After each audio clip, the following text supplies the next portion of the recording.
देखिए भाइयों, ये है मंदिर। ये कौन सा मंदिर है बोलो? है कौन सा मंदिर है? नाम क्या है? देख लीजिए कैसा है, बहुत अच्छा मंदिर है।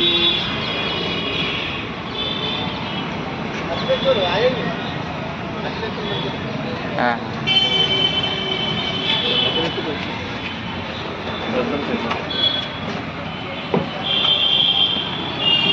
बहुत बढ़िया सा है।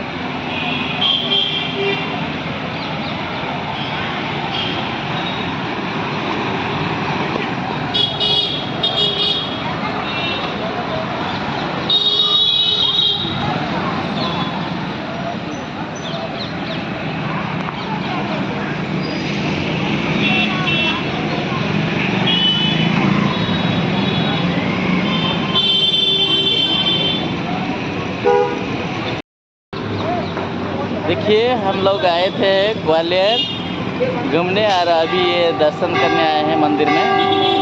आप लोग किया है नहीं तो कर लीजिए ज़रूर। ये हमारा भरत भाई है, देख लीजिए।